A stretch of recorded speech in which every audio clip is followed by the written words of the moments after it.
નિકોરા ગ્રામ પંચાયતના ward number 4માં યોજાનારી પેટા ચૂંટણીને લઈને મતદાર યાદી મુદ્દે ભારે વિવાદ સર્જાયો છે। વોર્ડના રહીશો અને મતદારોનો આક્ષેપ છે કે તાજેતરમાં જાહેર કરાયેલી મતદાર યાદી વોર્ડની મૂળ રચનાને અવગણીને તત્કાલીન સ્વાર્થ માટે બદલવામાં આવી છે। નિકોરા ગ્રામ પંચાયત વોર્ડ નંબર 4માં યોજાનારી પેટા ચૂંટણીને લઈને મતદાર યાદી મુદ્દે ભારે વિવાદ સર્જાયો છે।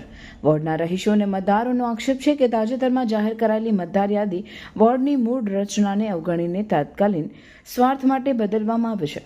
ગ્રામજનો દ્વારા કલેક્ટરને આપવામાં આવેલ લિખિત આવેદનપત્રમાં જણાવાયું છે કે નવા પ્રસિદ્ધ યાદી પ્રમાણે વોર્ડ નંબર 2ના અનેક નાગરિકોના નામ વોર્ડ નંબર 4માં સામેલ કરવામાં આવ્યા છે।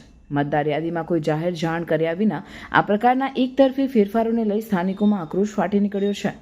ગ્રામજનોનો આરોપ છે કે યાદીમાં એવો તફાવત થયો રાજકીય હેતુ સંધાન માટે હોય તેવી શંકા જન્માવે છે। તેમનો દાવો છે કે જૂની યાદી મુજબ જ વોર્ડ નંબર 4માં પેટા ચૂંટણી યોજવી જોઈએ નહીં, તો તે લોકશાહીના મૂળ તત્વો સામેની અન્યાયરૂપ કાર્યવાહી ગણાશે।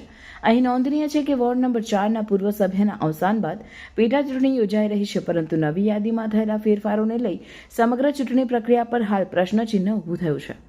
ગ્રામજનોએ માંગણી કરી છે કે તટસ્થ તપાસ કરીને નવી યાદીને રદ કરવામાં આવે અને જૂની પ્રમાણભૂત યાદી આધારે જ ચૂંટણી યોજાય તેવી માંગ કરી છે।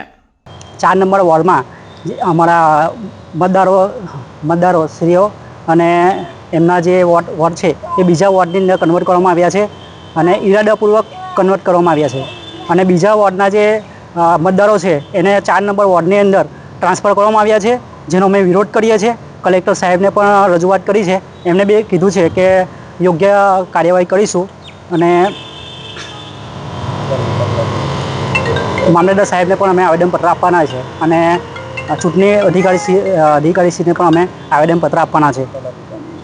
તલાટી કર્મમંત્રીને પણ અમે આવેદનપત્ર આવીને આપ્યા છે, એમને પણ બાહેધરી આપી છે કે યોગ્ય કાર્યવાહી થશે। તમને ક્યારે ખબર પડી? હા, મને તારીખ 2 નવી યાદીની તારીખ 2/6/2025ના રોજ કરવામાં આવી હતી અને અમને જાણ તારીખ 7/6/2025ના રોજ જાણ થઈ હતી। ત્યારબાદ અમે નવી યાદી જૂની યાદી પ્રમાણે અને નવી યાદી પ્રમાણે ચેકિંગ કર્યું અને ત્યાર પછી અમને ખબર પડી કે આની અંદર બહુ મોટો ફેરફાર થયો છે।